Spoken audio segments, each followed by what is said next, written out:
Back again. Hola teman-teman Slim semuanya, kembali lagi di Seven Production.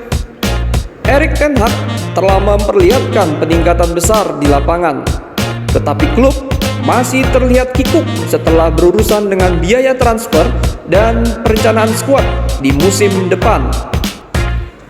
Musim panas lalu, Manchester City menghasilkan lebih banyak uang dari transfer yang dilakukan Manchester United selama dekade terakhir.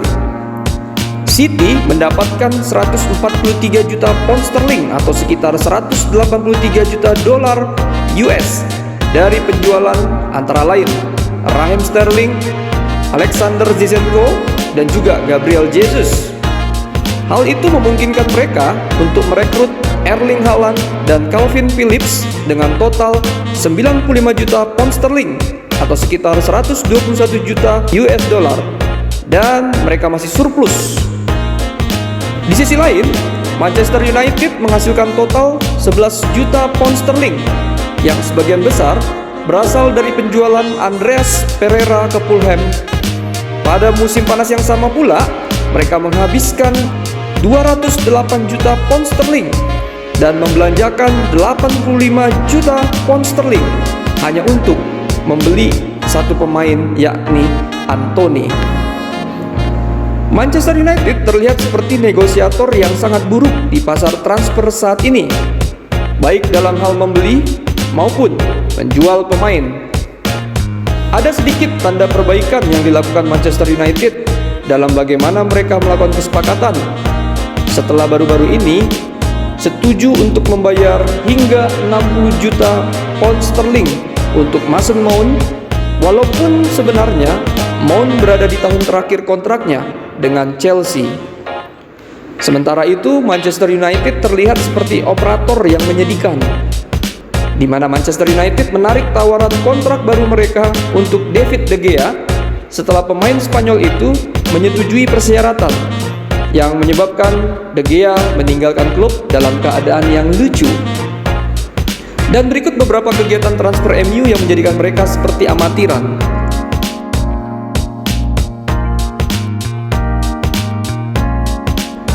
Yang pertama, membayar yang terlalu terpaku pada satu target.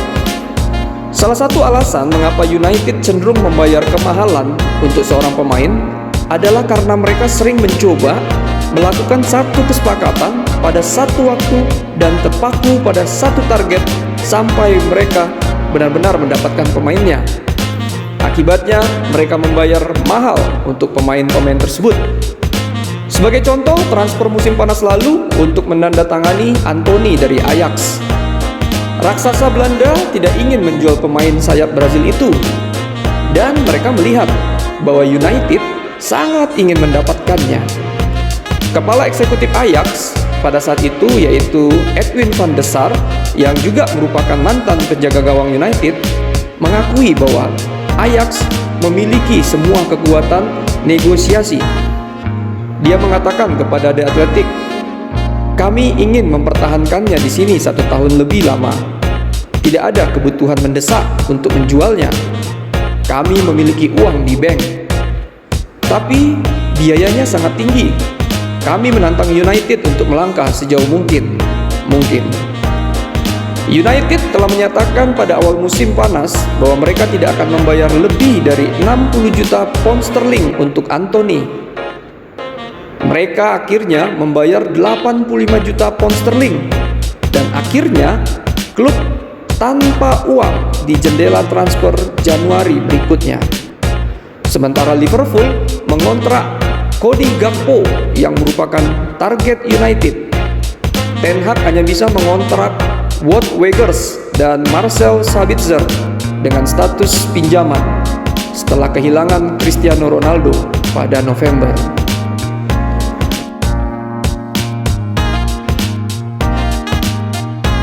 Berikutnya, mereka mengalahkan City untuk Maguire. Itu adalah cerita yang mirip dengan Harry Maguire. Bek tengah Inggris itu adalah target nomor 1 Jose Mourinho pada 2018 setelah Piala Dunia yang luar biasa. Dan Maguire tersedia dengan harga 60 juta pound sterling saat itu. Tetapi United tidak bersedia mendukung manajer Portugal itu.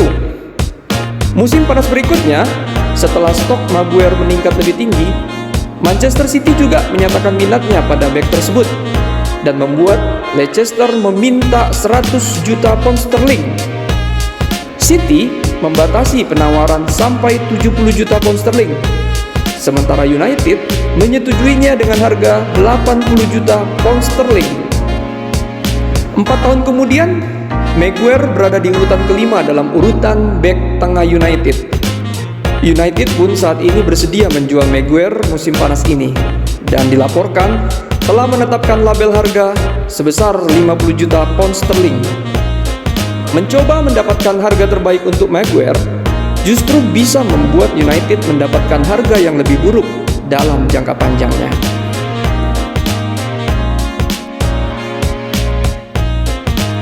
Berikutnya butuh keberanian City untuk menjauh. Satu hal yang membedakan City dari United dalam negosiasi adalah bagaimana kesediaan Manchester City untuk meninggalkan kesepakatan.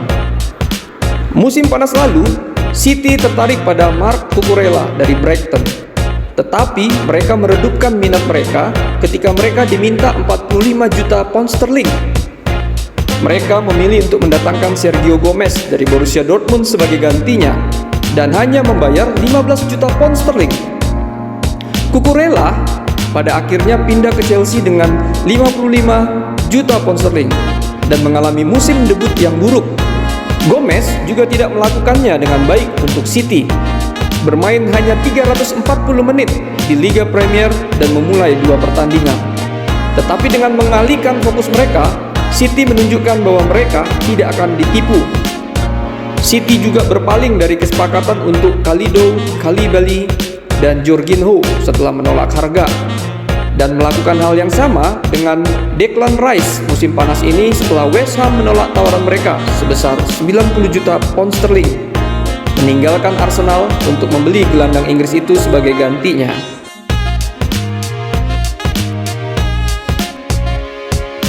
Dan berikutnya, Manchester United membayar apa yang diinginkan Chelsea untuk Mason Mount.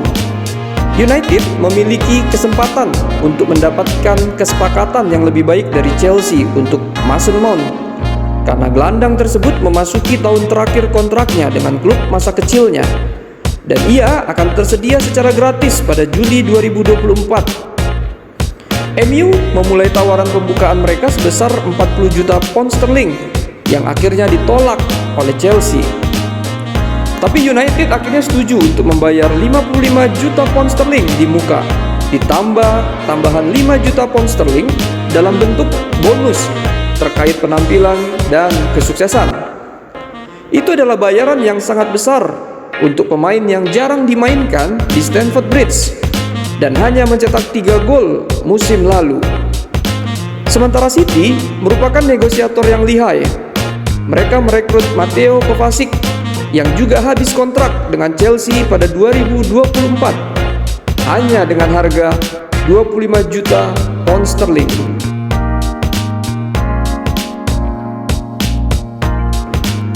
Selanjutnya ada 2 kesalahan kontrak yang dilakukan MU terhadap De Gea.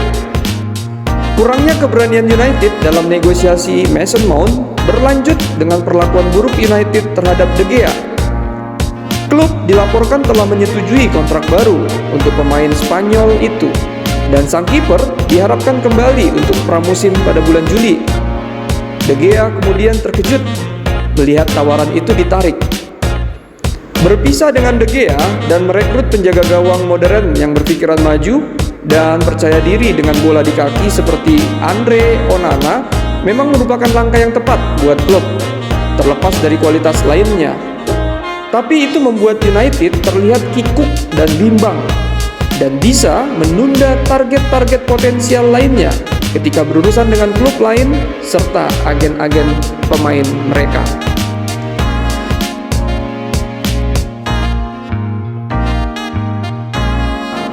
De Gea bukanlah satu-satunya pemain bintang yang meninggalkan United dengan status bebas transfer dalam beberapa tahun terakhir.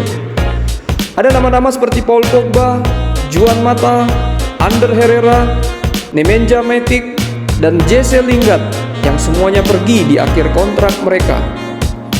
Ketidakmampuan klub untuk menegosiasikan rencana keluar untuk pemain sangat menjelaskan mengapa MU berada di peringkat terbawah klub Big Six Liga Premier dalam penjualan pemain antara tahun 2013 sampai 2023. Menurut analis keuangan sepak bola Kieran Maguire, MU hanya menghasilkan 133 juta pound sterling.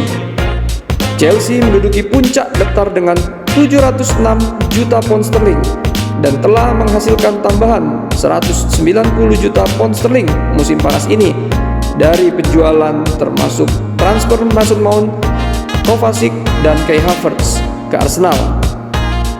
MU sangat perlu menjadi negosiator yang lebih tangguh dan harus mampu menyebarkan jaring untuk target mereka yang lebih luas. Atau justru mereka beresiko meninggalkan Ten Hag sendiri untuk mencari ikan di pasar pinjaman dan mencari Weghorst lainnya. Nah, demikianlah teman-teman berita seputar Manchester United dan sepak terjang mereka di bursa transfer yang memperlihatkan seperti klub amatiran dalam beberapa transfer sebelumnya. Kita akan terus memberikan kabar-kabar terupdate di sepak bola. Namun demikian dulu untuk video kali ini. Terima kasih sudah menonton, terima kasih sudah menekan tombol subscribe, share, like, dan komennya. Subrek. Thank you very big and God bless you all. Bye-bye.